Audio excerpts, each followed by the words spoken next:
नमस्कार, आप देख रहे हैं नौ समाचार और मैं हूं आपके साथ तान्या पांडे। आज की खबर आ रही है हरियाणा से। जी हां, आपको बता दें कि हरियाणा विधानसभा चुनाव से पहले कांग्रेस के भीतर ही रार शुरू हो गया है। लोकसभा चुनाव में मिली शानदार जीत के बाद कांग्रेस इस राज्य में कुछ ज्यादा ही उत्साहित दिख रही है। राज्य के पूर्व सीएम भूपेंद्र सिंह हुड्डा प्रदेश कांग्रेस पर अपनी पकड़ दिखा रहे हैं। उनके विरोध के कारण ही राज्य में कांग्रेस का आम आदमी पार्टी के साथ गठबंधन नहीं हो पाया है।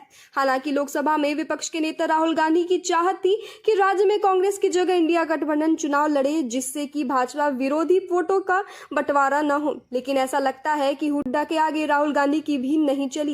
इस बीच कांग्रेस महासचिव कुमारी शैलजा भी इस दंगल में कूद चुकी हैं। उन्होंने कहा है कि सीएम दावेदार हैं और विधानसभा चुनाव लड़ना चाहती हैं। उन्होंने भूपेंद्र सिंह हुड्डा पर सीधे हमला करते हुए कहा कि वह पहले अपने घर में तय करे सीएम कौन होगा।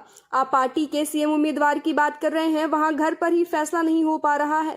उनका इशारा भूपेंद्र सिंह हुड्डा और उनके बेटे दीपेंद्र सिंह हुड्डा की ओर था। कुमारी शैलजा ने कहा कि सीएम पद की उम्मीद मुझे भी है और मेरे समाज को भी है।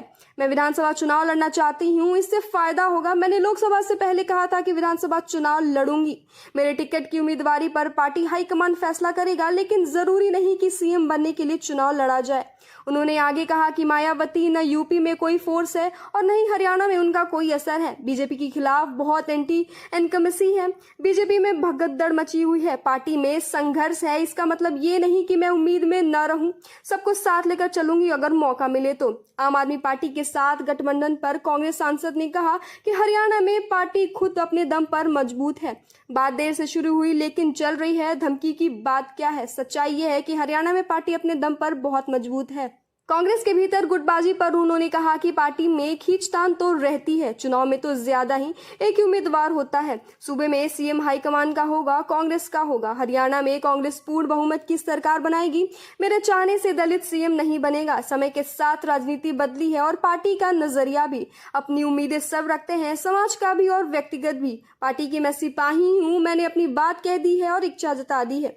उन्होंने आगे कहा कि एक बार एक संस्था के हेड के चयन के लिए मैंने मनमोहन सिंह प्रधानमंत्री के पास गई थी। उसके एक दलित था। प्रधानमंत्री ने कहा कि दलित का इस स्तर पर आना मुश्किल हो पाता है, इसलिए उनको ही बनाया जाना चाहिए। ये बात मैंने कह दी, आप समझ लीजिए।